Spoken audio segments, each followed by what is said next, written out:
Welcome back, guys. In this video, we have another coaching session for you. Now, the person who we're coaching today, his name is Chase Seabad. He is another influencer, so go ahead and give him a follow down below. Here's the thing about Chase. He is a day one player trying to make a push to make day two. So that is exactly what we talk about in this session today.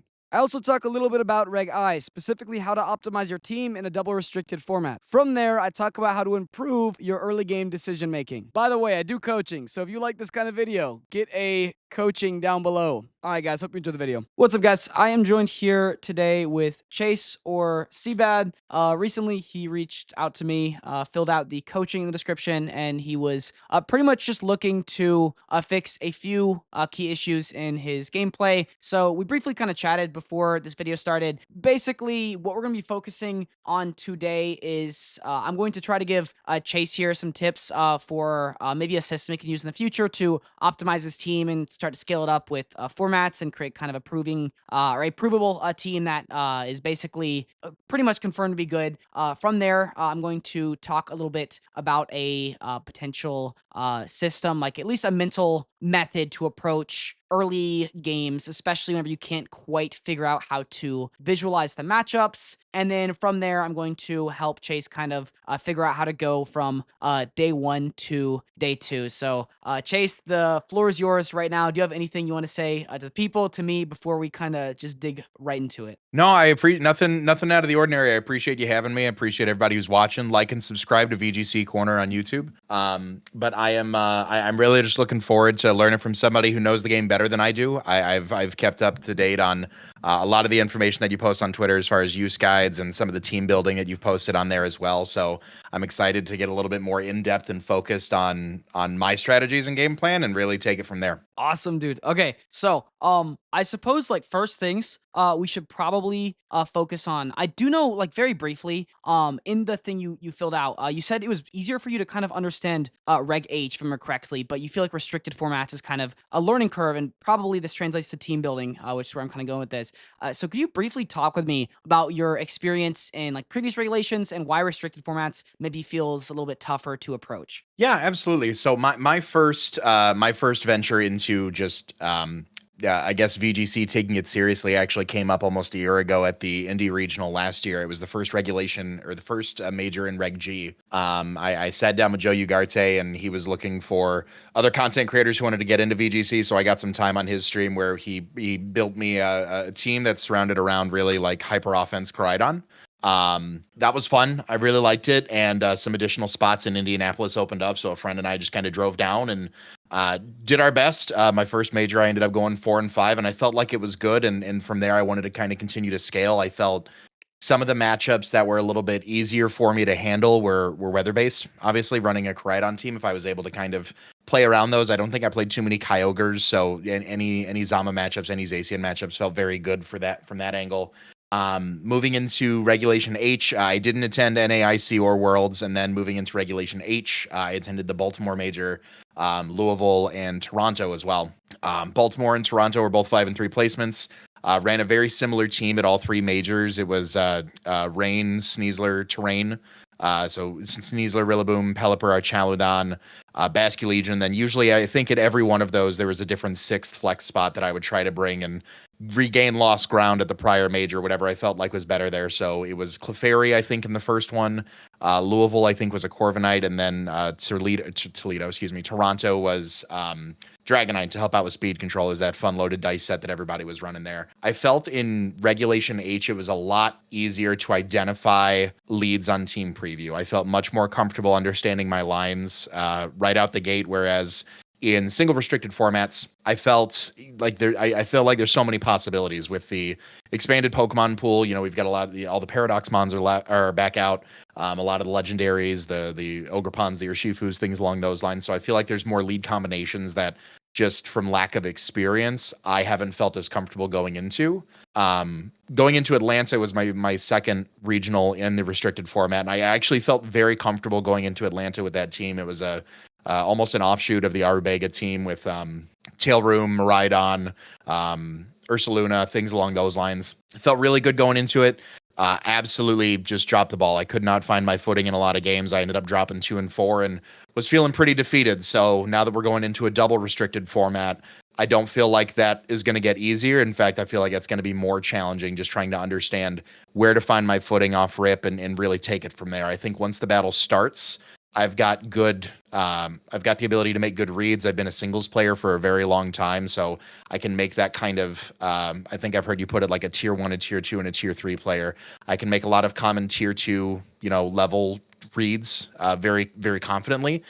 Tier 3 I can, kind of make that counterplay as well if I feel like my opponent is a tier 2 player, but it's often that first entry level is if I can't get my leads off right off rip, I'm already a foot behind and I can't find a way to get my footing back. Okay, that was first of all, I gotta make a case study of what you just did right there. The information you gave me, I have so much to work with that. So for those guys in the audience, if you do book a coaching call, these are the kind of questions that you can model. Whenever I ask a question like that kind of like in depth, like really breaking everything down. That's exactly the kind of questions I look for. So good stuff on that. So I want to start kind of breaking it down bit by bit. So you briefly mentioned back in Reg G, that was your first format. But going from there, I know you initially got a team from Joe, and then you started kind of doing your own thing in Reg H. You got very creative. You started adjusting the slots, and it felt much more approachable because it was a much smaller dex. And whereas now there's so many variables in the new regulation, there's like what, like you're telling me, so these Calyrex teams now they can suddenly add this,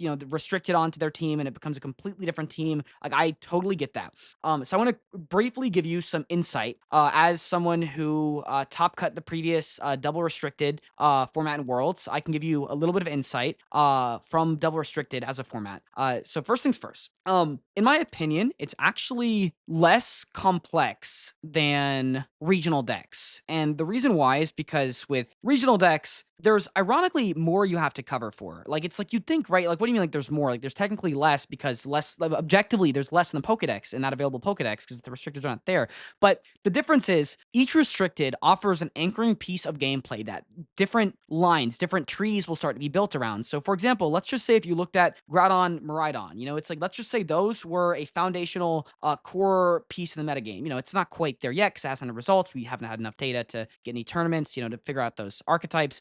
But what's going to inevitably happen is there will eventually be known archetypes, and it's probably going to work like a rock, paper, scissors dynamic. There's probably going to be the Zamazenta Calyrex stuff, which has already shown up. Something is probably going to be really good into Zamazenta Calyrex and probably mediocre into everything else. That thing would probably rise the number 2, if not number 3 archetype. And then there's something that's going to be probably good into that second thing, decent in the first one, and then bad into other matchups. I'll probably the number 3 thing. So basically, what I'm kind of trying to point out is as the metagame progresses, that will become more apparent. But we're at the start of the metagame. We don't quite know that information yet. So how can this be relevant to you going to Milwaukee whenever we don't have enough information necessary to figure that out? Sorry, really quickly. I did just say you're going to Milwaukee, right? I just want to just confirm that Yep. before. Yep, we got Milwaukee and we locked down the NAIC registration last night as well, so we're doing both. Congrats. I just got an NAIC myself. I'm really looking forward to that. Let's go. Let's go. Okay, but yeah, anyways. So for Milwaukee, NAIC will be much easier to prep for because we'll have more information on the data as to what has had success in previous tournaments, being Milwaukee, along with other online tournaments. But until now, or until then, we only have Milwaukee to prepare for. So how can we prepare? What I would recommend doing is trying to look, and this is like something that you guys can do in the chat. This is an exercise. You can do yourself on your own time,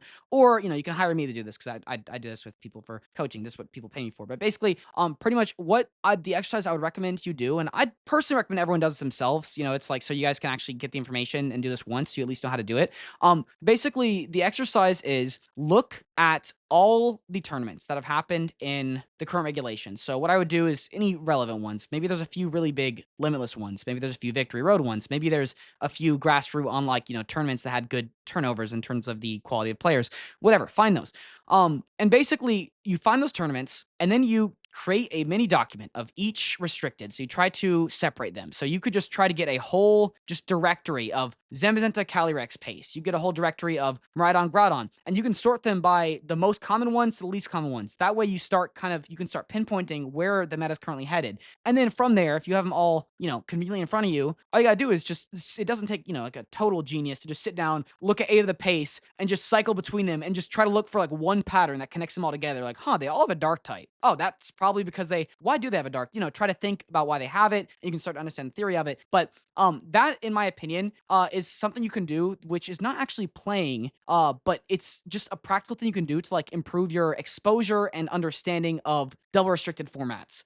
So did that kind of like, before I move to the next point, which will be more so about like kind of optimizing your team over time, kind of building it up. Is that like click with you? Do you have any questions? Does that open up more questions? And if so, what are the questions? If not, just let me know. Yeah, no, I love a good spreadsheet, so that's some good homework right out the gate. I guess so. Once you start to identify the patterns, is it more so? Do you find it's more so for your general understanding of how their team is built, or is it so you can start to kind of understand where you can start to poke holes and break apart during the team building process, or is it a little bit of both? Great question. So it's exactly what you want out of it. What you want is what you get. So let's say if you're a player who is very well versed, let's say if you and I were to work like, for an extended period of time, let's say if we were to set a goal, like set a realistic expectation for your layer one play, where we get your layer one, which is foundational play. That's just what the rooting piece of each game is going to be. And there's usually 2 to 3 indicating Pokemon that are going to be brought into every single matchup, unless you have a truly neutral matchup where you can bring anything, but we'll talk about that for another.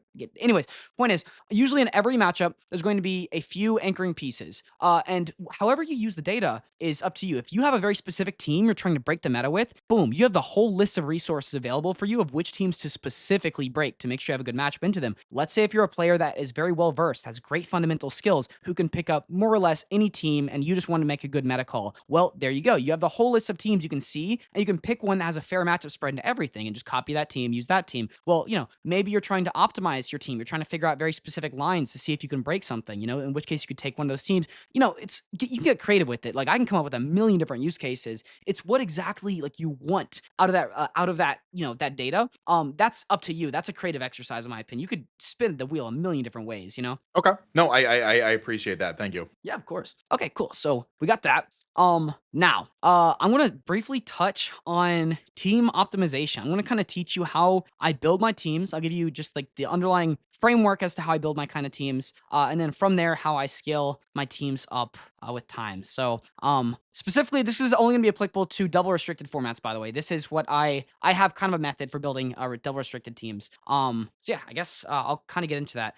Although, so before I do that, I should probably ask you directly because you're paying for my time. So what would you get more value out of? Would you appreciate more of like me looking at your exact concept and potentially just suggesting, like brief like directions, picking your brain, trying to understand the logic as to how you got to your piece, or do you want me to teach you the foundation for how to build teams in general, and then you could use that on your own time to fix up your own team? I think if we can take the time to go through the existing team and see what we can do, and Awesome. if we find that it's not something worth doing, then you and I can talk after this call about maybe another session where we go into more in depth on how you team build. But I think for this one right now, I'd like to review this current team, how we can make it better, yeah, if at all, how we can tear it apart and go from there. Yeah, sure thing, dude. That sounds awesome. So go ahead and tell me what the exact piece or what the intention behind Groudon and Miraidon was, how you ended up with both of them, and then how you expanded upon it to the rest of the team. Yeah, so as I said earlier, my first instance in a major was the first one in Reg G, Indie of last year, where Rajan Ball won with the Hyper Electric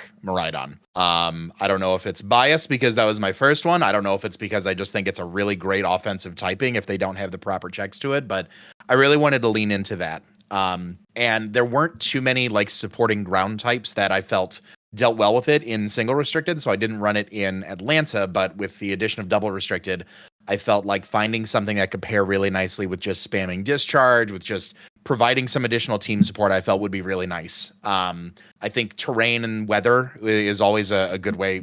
I think everybody has some sort of terrain or weather on their team, unless they're running like Horse, Terapagos, no Rillaboom or something like that. But I felt these two really synergize together. You don't want to stack your physical threats with your special threats. You don't want to double up on two physical restricteds or special restricted. So I felt like these two did enough together. One being a little bit obviously faster in Miraidon, the other being a little bit slower, can work a little bit under Trick Room if need be.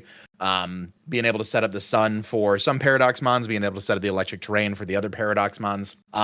That's where I really wanted to start with this, and could have ran Sun with Koraidon Miraidon, could have ran double bikes. I'm not Marco Fierro. I'm not running double bikes like that. I don't have that much hair on my chest to go that route, but I felt like the Sun Electric Terrain combo is really where I wanted to go. I had a lot of comfortability with Koraidon my first go.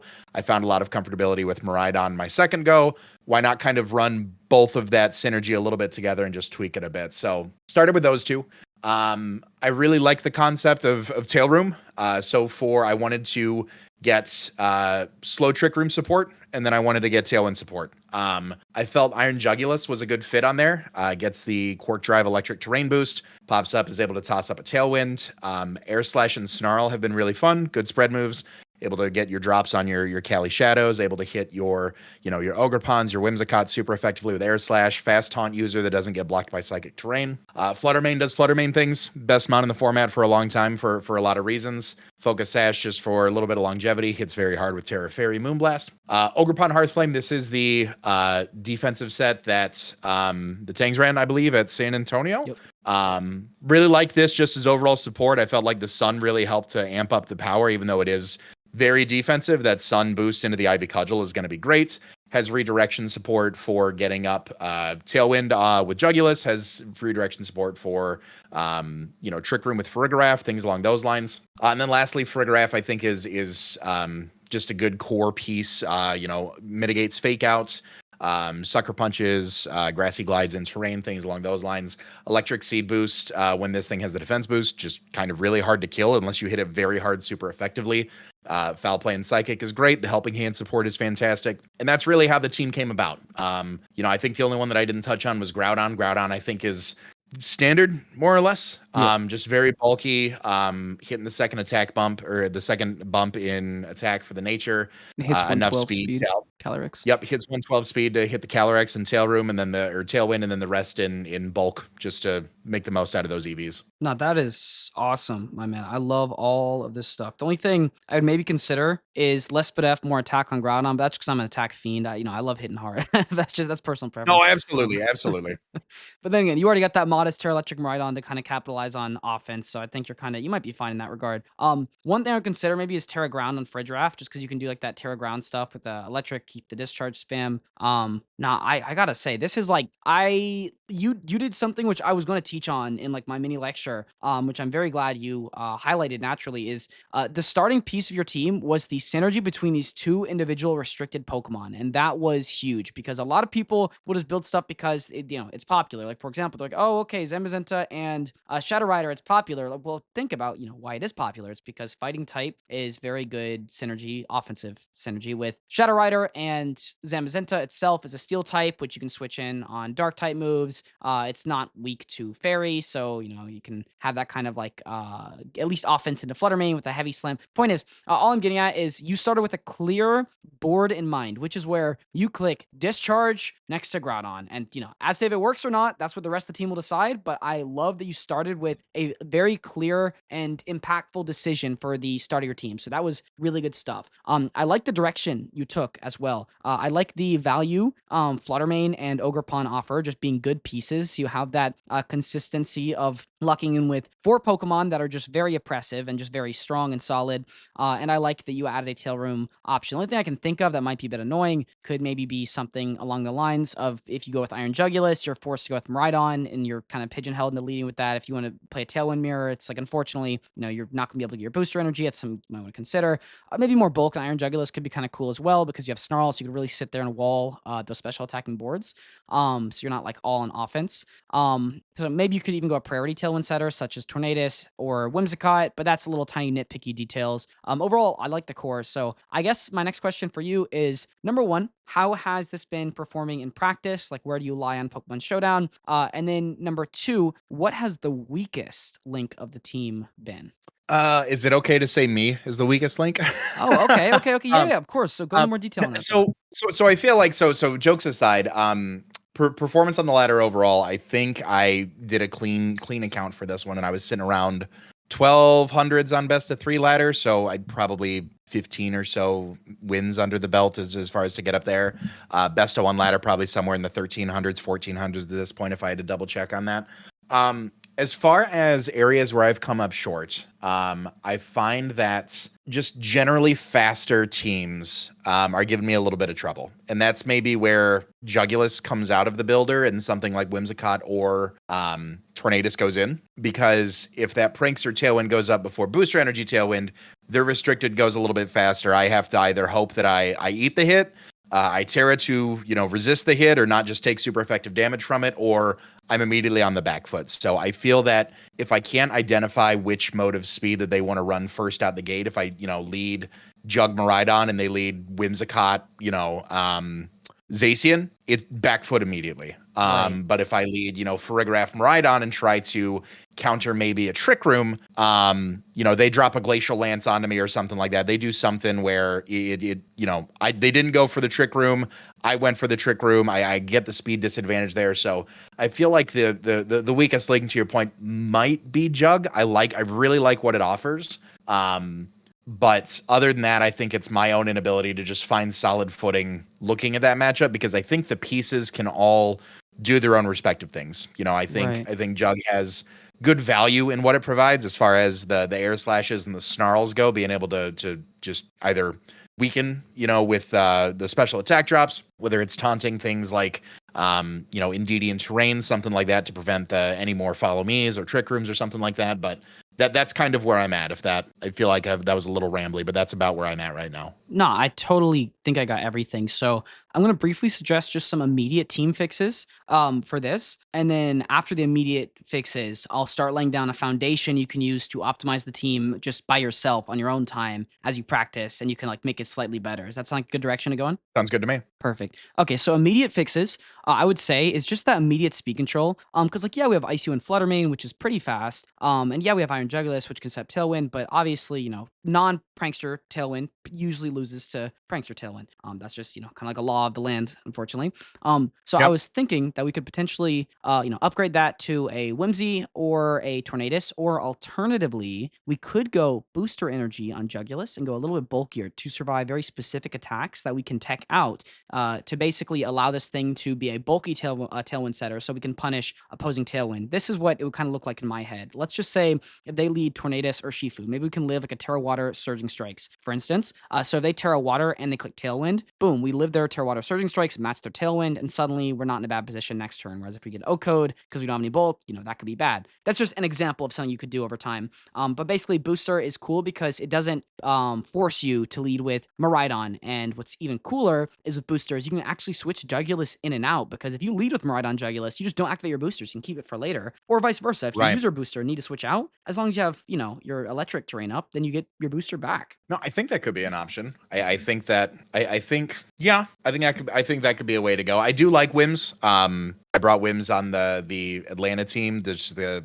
Tailwind, Moonblast, Encore, Light Screen. I really like the disruption that Encore provided, so I wouldn't be opposed to trying out a Whimsicott in the spot first, and then if I feel like I was getting more value supportively from something like Jugulus, I can always circle back to a booster energy at a later time. Yeah, and then one more thing I forgot to say is you could also try Roaring Moon. That's the last piece I would maybe recommend, because it kind of offers the same thing, and you uniquely have both Sun and you have Electric Train, so you can kind of get the best of both worlds and pick and choose your exact what's the word the what paradox. You can get your exact paradox pick because you have both the ways to enable them. I do like the idea of Roaring Moon. How do you feel about it with as much Incineroar prevalence as there is? Because I feel like that's just, do you view it as more of a support mon? Do you think that Incineroar and Intimidate and Fake Out and all that is kind of put it maybe on the back burner from where it was? I mean, what are your honest thoughts on that? Because I like it. I understand the concept of in the support that it brings, but I feel like if there's, and maybe it's something that I just don't bring to, if there is an Incineroar on the opposing side of the field. But what are your thoughts on that? Oh, that's a really good question. Okay, so Incineroar in a vacuum, Incineroar is probably pretty good into Roaring Moon because it's not very great at attack stat. You can Will-O-Wisp it, and you maybe can win a 1v1 with enough Flare Blitzes intertwined. But outside of that, though, I really just gotta like encourage you to like look at the rest of your team. Like your Groudon, dude, one P-Blades, it takes like 80, 90. So it's like, you can knock off P-Blades, boom, it's donezo. It's like they can't do anything. Maridon, your Modest Terra Electric, that's gonna just destroy them with a Volt Switch, Discharge, Electro Drift, that's gone. Flutter Mane, they can't fake out Flutter Mane. Not to mention you have a Fridge Draft, which you can switch in on a fake out at any given point. So it's like, basically, like I think that slot does not need to cover for Incineroar in particular is what I'm talking about. But I do agree with your analysis of Roaring Moon being slowed down by Incineroar. But I think in your specific case, your team is just so focused. You have so much offense with the Groudon, Miraidon, and Flutter Mane. We can afford to take a trade off to something that's weaker to Incin because the rest of our team covers for it so well. Okay. No, I like that. I appreciate that. I don't often take too much time to view those things in a vacuum and just kind of understand how the rest of the team go into it. I've found myself getting a little bit horse blinded on like, well, fake out plus intimidate. All of a sudden, I can't get tailwind up, and my attack is nerfed now. Great, fantastic. So, but no, I like the way that you put that. Awesome. So yeah, now as for the foundational stuff, I kind of want to talk about. There's this one rule I used to briefly preach on. It's called the rule of two. Basically, the logic is I learned this from Eduardo Cunha, by the way. So here's the. I'm not going to take credit for this. He just kind of taught drill this in my head whenever I was like new to the game. Whenever I was like 15, 16. He was like my mentor and like kind of taught me like how to like play the game. So he basically taught me this one thing called the rule of two, and it took me years to kind of finally realize exactly what he was talking about. But I think I kind of got it now. Basically, the logic is if you have two Pokemon that are good into every common two Pokemon in the metagame, then theoretically the rest of your team can be it's well theoretically an even matchup because it's a double battle. You can only have two Pokemon on board. What this looks like is if you're up against an Incineroar, and if you have both a Groudon and let's just say let's not use Groudon. Let's say you're up against Incineroar. Let's say you had Urshifu Rapid Strikes. That's just like that's a hard check to Incin. And then let's just say Right. you had another hard check like Landorus Therian. Well, theoretically, from a team building perspective, that allows you to have two Pokemon weak to that Incin, which can open up a lot of room in the builder, which, you could add on that Roaring Moon, for example, because now you have two things that are great into it. You can add two things that are weak to it while covering for the other things. So, you want to add two high impact Pokemon that maybe can afford to lose to Incineroar. You don't want to seek the ones that lose to Incineroar necessarily, but you can confidently add two Pokemon that are weak to Incineroar once you have two Pokemon that are strong, because at the very least, you will have a 50-50 matchup into Incineroar. And a perfect team would technically be able to do this to every team on like the top like 15 list of most used Pokemon. And that's like the logic for how to build a well-rounded team that can cover for almost anything. So can you briefly kind of recap that concept to me in your own words and kind of maybe ask like a question if you have one? Oh, I like that. You put them on the spot, so it's not just saying words at people. I like how you do that. No, so if you have two Pokemon that are good to really a specific threat or a specific set of threats, that allows you to open up the team more to build off of there. You can confidently go into the team building process saying, okay, I have Calyrex Shadow on lockdown. I can add, something like a non-Sash Fluttermane. I can add something that just overall might lose in that matchup because I've got things in my builder that already very confidently, concretely handle that and counter that during the battle. Bingo. You got the exact concept. So do you have any questions on that concept or can we turn the page? No, makes sense. Let's turn the page. Perfect. Awesome. Okay, so basically, that's kind of it. The only direction I want to go for like the team building foundation, because I don't want to overwhelm you. Just focus on those two things in the future, which your team already kind of does that. For Incin, you have Groudon and Miraidon, and you have a neutral answer being the Fluttermane and neutral answer being the Ogerpon, because technically, you should be able to win that interaction with Ogerpon versus Incin if you just get one crit out of like the 4 or 5 IV cudgels you get. Right. So I'll count as another neutral. So that's good because you have two Pokemon that are weak to it, the Friddraft Jugs, two Pokemon that are neutral into it, Ogerpon, Fluttermane, and two Pokemon that are good into it. And happens to be both your restricteds, because that's an awesome Pokemon to be favorable into with both your restricteds alone, Rhydon and Groudon. So that's really good for the core. And that once again gives you thumbs up points for this core being a good concept because they cover for each other's weaknesses and are very oppressive. So that's a good foundation for a team. I suppose now I'm going to take one last step back. Anything related to team building foundational stuff or potentially any technical stuff related to your team? Do you want to touch on that or are we good to flip the page properly? Do you have any resources, either publicly or privately available through, like, I know you run a Patreon, where you have like a list of damage checks that you run through when doing a new team? Or do you just kind of keep that in the back of your mind of, Yeah.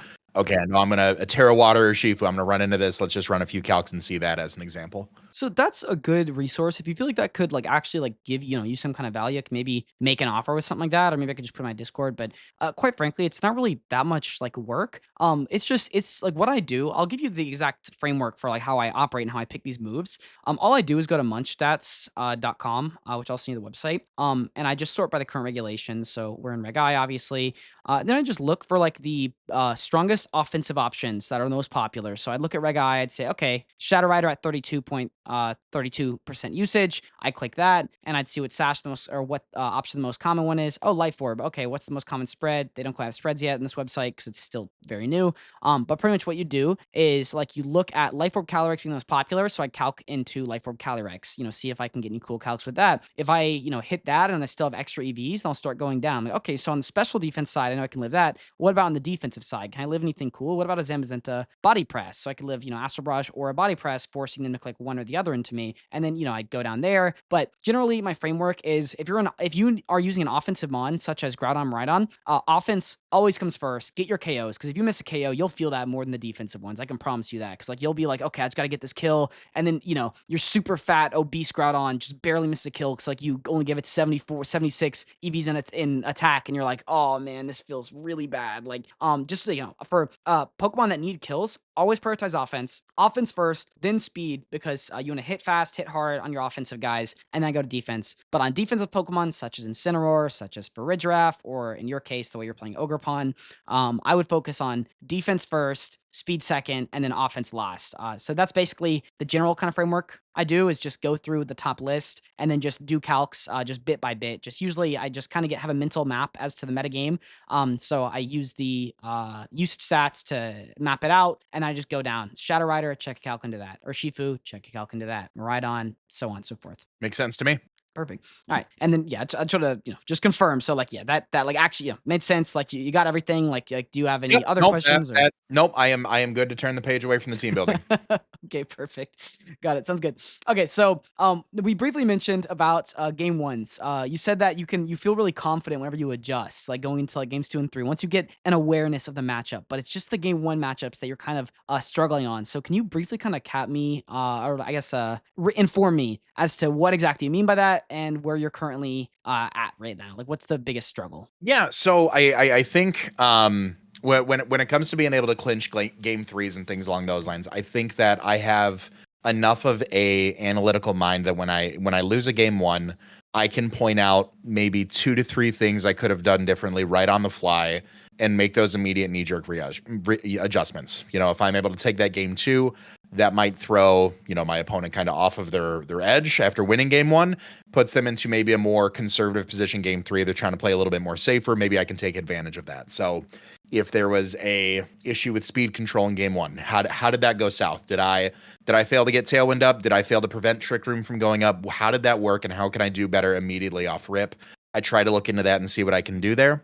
Was it too oppressive of a lead? Did I not consider these two Pokemon as a tried and true lead that just kind of put a hole in my team right off the rip? How can I lead into that? Because more likely than not, it's going to be the same exact lead going into game two.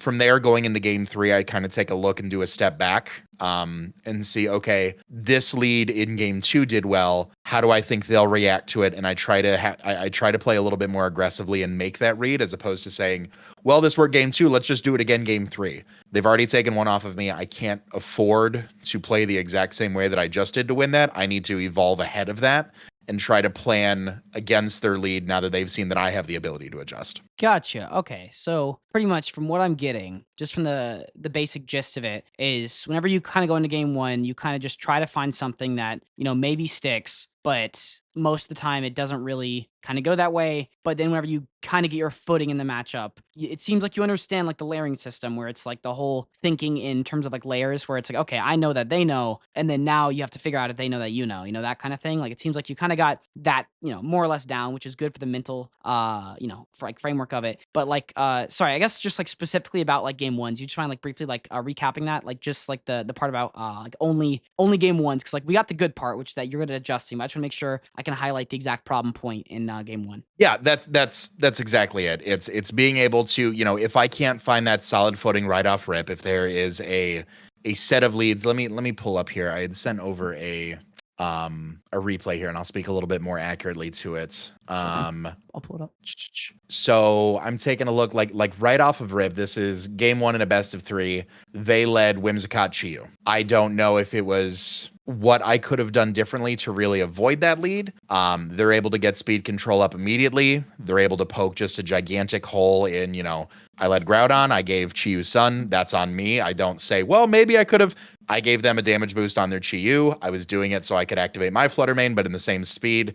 They're now getting a speed boost from the tailwind on their Whimsicott. It pokes an immediate hole into both my offensive backbones right off the rip, and it puts me on the back foot. And that's kind of where I see, this is a best of three that I ended up losing. I couldn't bounce back. They led this same Whimsicott Chiyu both times. I couldn't find my footing into that to secure me a game two or even feel even better, like walking away game two saying, oh, I could have done better. Maybe it was hacks. Maybe it was a roll. I felt like they were in a very commanding position both times. Gotcha. Okay, yeah, that actually clears up a lot. I'm watching the replay right now. Yeah, it's in the recording. I can see it where they just let Chiyu Whimsicott into you, and they just kind of overwhelmed you. And it's like you killed the Chiyu, then Calyrex came in, and boom, you just got swept by the Calyrex. Yeah, I see. exactly. I can either prevent them from having further support. I can try to shut down the Chiyu. But as soon as that comes down, boom, horse is in. It's under tailwind. I'm already weakened, and Astro Barrage is immediately going to start them just bankrolling boosts. I've got nothing there on the back end that can take it. I think a specific set was like Pollen Puff on it as well. So even bringing Farigiraf, they've got super effective coverage into me. Gotcha. And yeah, we did learn a key piece of information. Their Chiyu does outspeed our Flutter Mane, so that tells us they're not bulky at all. It tells us they have a lot of speed and probably special attack. It's probably no bulk, so it's super frail. But yeah, okay. So what I would have done, if you notice, like, yeah, like you kind of set yourself up like with the 4 Pokemon you brought. I can tell there was not a lot of consideration, the thought that you're one like it's like Astral Brush. Like I can tell that it's like you were just kind of taking it like, how can I beat this? You didn't think about their options into you. You were probably thinking about how you can maybe get a win, which is by going for P-Blades, and that's a great offensive way to win. But you, in my opinion, I think you could have taken it to the next level, and you could have been like, okay, now I know I can swing with P-Blades, so you got that as an offense, but what's their counterplay? Okay, their counterplay is leading with Chiyu. If I Terra Fire, is there any way around this? Can I P-Blades protect my Flutter Mane? And in which case, what would that turn 2 look like? Oh, well, okay, turn 2 would be they lose their Chiyu, they eat up a Whimsicott, best case, and they eat up a P-Blades, I hit it. Then they go into Shadow Rider, and now they Moonblast my Flutter Mane and Astral Barrage, get a kill my Flutter Mane. That's a losing line, so it can't go with that. So that's like something where it's like, that comes naturally from experience, and this is good. A loss like this is so good to save because now it's like you are weak to Chiyu Whimsicott with Shadow Rider in the back. So now it's up to you. Is it a team issue or is it a playing and / skill issue? So what I would probably try to do is figure out like a potential safe line. Now, something that does kind of come to my head as a potential safe line is if we were a bulkier Iron Jugulus, what we could maybe do is go for a Tailwind and then lead that plus Miraidon. We could Tailwind, Volt Switch out of Chiyu, and then it kind of puts us on a decent turn 1. Like, yeah, they can Snarl us down, but we get off a Volt Switch, they're locked into Snarl, we could go into Groudon, then we have a reaction. And I'd much rather be up against a Chiyu it's locked into Snarl than one that's locked into Heat Wave up against Groudon, for example, because then we can actually survive that, Yep. So yeah, I guess yeah, that's a lot, I just said like that's very specific for your exact board and that specific team. But in general, the game one framework I always try to do is what you did good is thinking offense in mind, because you have to apply pressure, right? And the only way to apply pressure is by being inside some form of offensive positioning, so you can maybe threaten a KO or threaten material. So that's good. You did think offense in mind.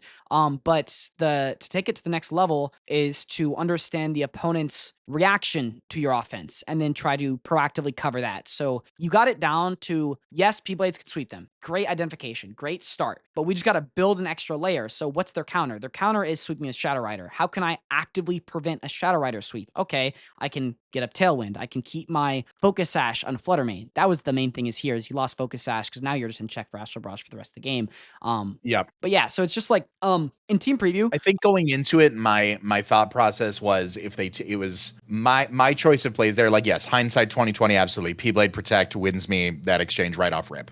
I think my thought was, and maybe this is just me not knowing the calcs right off the top of my head like I should, does P-Blades into Terra Ghost Chiyu then knock that out? And that's something that I'm running through just to didn't think to calc it during that time just because I was trying to get Rex in and wanted to try to play as opposed to, I don't have that freedom to necessarily research live on cart. But that's kind of where I went, was if they do Terra Ghost, what is my play to make sure that they do go down? And come to find out, Precipice Blades does knock it out, especially on that not bulky set every time. Actually, max HP. So just something, not lack of research on my end. I knock out Chi-Yu every time. Gotcha. Yeah, like that, and just getting that free switch into Shadow Rider is the main thing.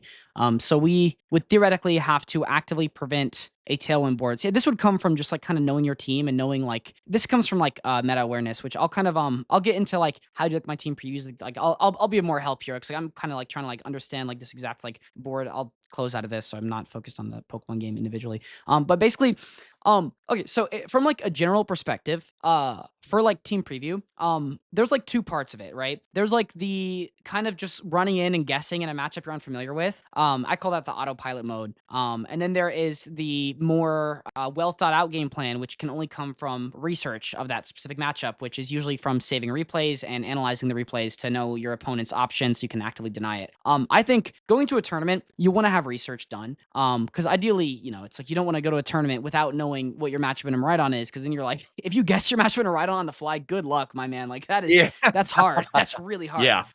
So I would say going to tournaments, you always kind of want to have like a matchup document of some kind, because it's just like, unfortunately, it's like everyone's gotten so good. Fortunately or unfortunately, depending on how you look at it, for the quality of the game or for the for the sake of competition, it's much harder.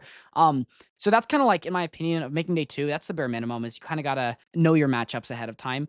So this to me, every loss you get on Pokemon Showdown is so valuable. Like what you just gave to me right there. Now for a fact that's gonna, if you see another Chi-Yu, Tailwind, Astral Barrage, like team where they try to like trade, now you know exactly how they work. So now you can come up with a creative game plan to deny that. And then the question is, do you only have one way to beat it, or do you have 2 to 3? If you only have one way to beat it, I'd make a team change. But if you have like 2 to 3 ways you can juggle to beat it, that's how you know the matchup's covered between. Because it's like those volatile teams where they try to blow you up, they just try to like read your game plan and just try to get in your head. But if you can have multiple game plans that you can think of ahead of time, jot those down, then you can more confidently juggle between options and leave them guessing which one you go with. It's like become like unpredictable kind of thing. And that really only comes from, research ahead of time, which is just jotting the matchups down. I can briefly go into like how I kind of do that. But there's one more thing I kind of wanted to hit at, which is the autopilot stuff. So, if you are autopiloting, this is best where if you have a team that only has like 2 main modes. Like Miraidon's a great example of this, at least traditional Miraidon builds. Yours might be different because it's now Groudon Miraidon. But a good example is you either go Tailwind or Trick Room, and then you could maybe come up with the on-the-fly game plan of something between, like having like a focal team like that that's very linear.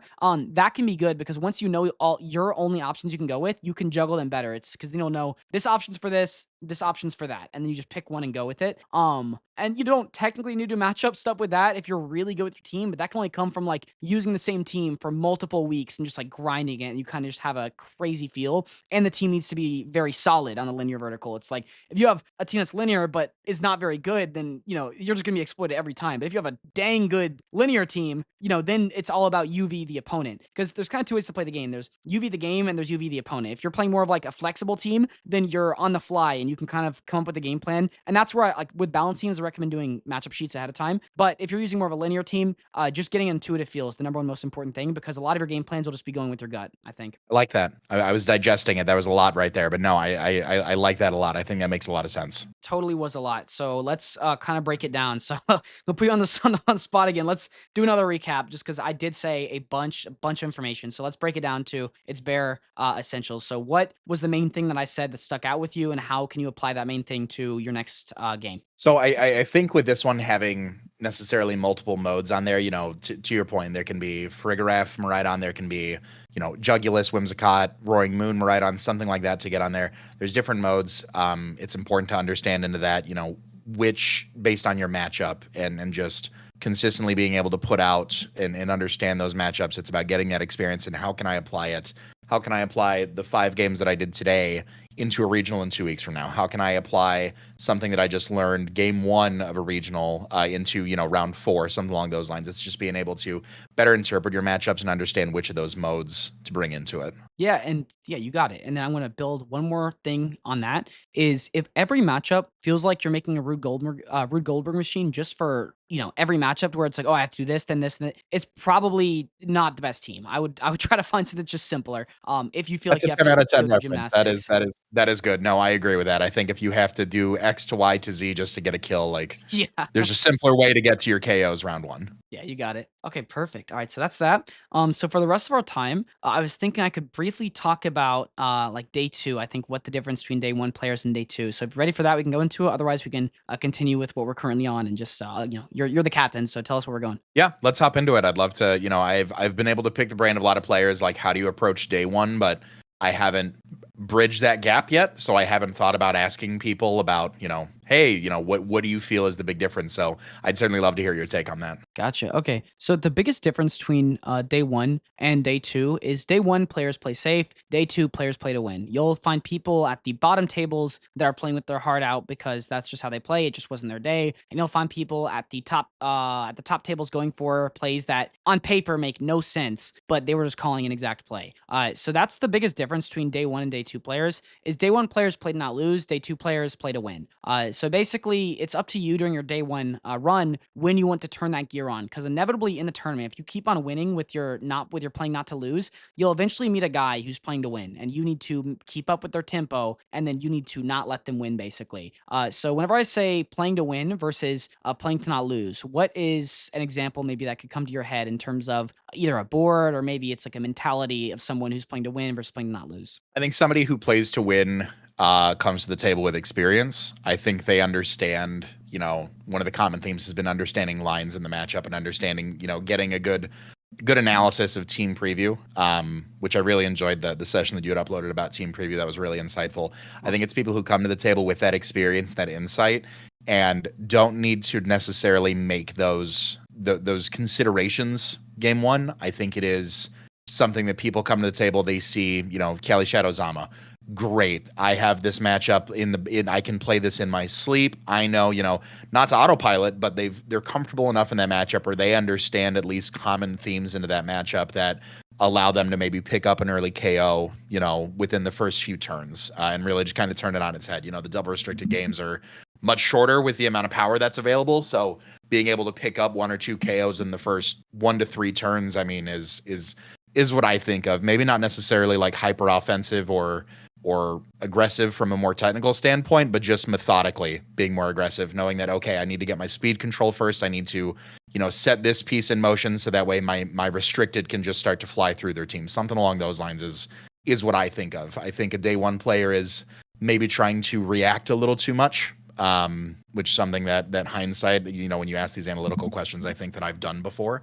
I think that's, okay, I see Cali Ice now. Okay, well, now they're going to go slow. So do I react? It's more of that gut intuition. If they see Cali Ice, okay, leave the trick room at home.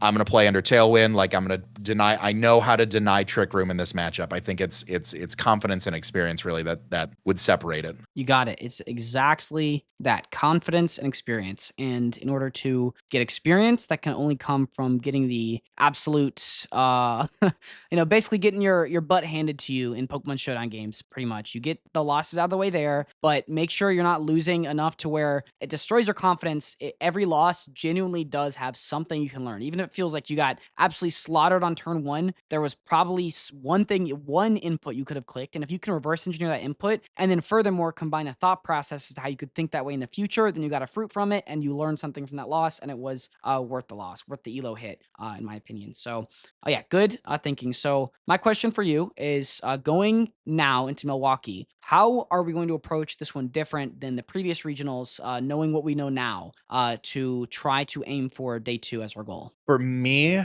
I think it is. I think it is going to be just getting that additional practice and kind of understanding lines. I think it's going to be, looking out and really, again, I'm a sucker for a good spreadsheet. I think it's understanding which of those restricteds what do I feel really comfortable in? If I win, do I feel comfortable with that win? Did I earn that win, or did I parahex a discharge and take it? Like I think it's important to look back not only on losses, but also on wins. Could you have won cleaner? Yep. Did you show a little bit too much of your hand as far as speed tiers go? That might allow somebody the edge into a next game. So I think for me, it's going to be getting, just putting more nose to the grindstone as far as getting those matchups in on Showdown. I think it's going to be taking a step back. I like what you said. Let me find I've been writing a lot of notes here. I think understanding not only the The rule of two was really good. I think that conversation specifically, I think I may switch from Jugulus to something like Roaring Moon. I think that provides a similar sense of support with like Acro and Knockoff as opposed to Air Slash and Snarl.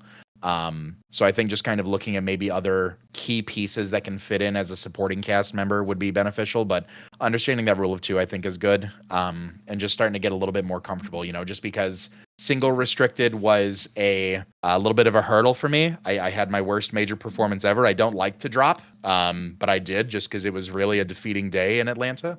Ah, I think that's kind of put me on a back foot a little bit as far as approaching. I can't get one restricted down. Two restricted is going to suck. Like, that's kind of been my headspace about it. And I think just sitting down and understanding that the meta shifted. This is not just double as bad as Reg G was. This is now a new ball game yep. entirely. Just kind of viewing it like that and taking a little bit more of a fresher perspective on it is going to help me out. Awesome. Yeah, dude. Good stuff so far. So, I guess, is there anything else like you feel like we didn't quite touch on? Because, like I started the recording, right now we're at 52 minutes in the recording. So, technically, we still have a bit of extra time. So, is there anything else you feel like we can touch on in these last 8 minutes? Or do you feel like we kind of hit everything? We can end it. I'll give you the choice because, like I said, you booked my time. So, it's up to you. No, I think truthfully, I took some notes here. I've got a separate paste as far as some of the recommendations that you had made. I was looking at the some of the calcs as far as team optimization. I'm going to give it a go with just the hyper, the not the hyper, but the offensive mode with Groudon. Adding something like Roaring Moon, Terra Groudon for Farigiraf just to be able to spam those discharges a little bit earlier on, perhaps. I'm gonna take a run with that and see how it goes. But truthfully, I think I've got some homework set aside for me that I'd love to be able to either circle back in a few weeks leading up into NAIC or hopefully put them up into practice against you at NAIC depending on where the tables fall. But Awesome. I think I've got everything that I came to the table for in our session today. Awesome. So, all right, I'll go ahead and wrap up the video. So, thank you guys, everyone, for watching to the very end. I hope you guys enjoyed this. Go ahead and give Cbad a follow. His channel will be linked in the description. So, thank you once again for sticking around to the very end. I will see you guys in the next one. Peace out. Goodbye.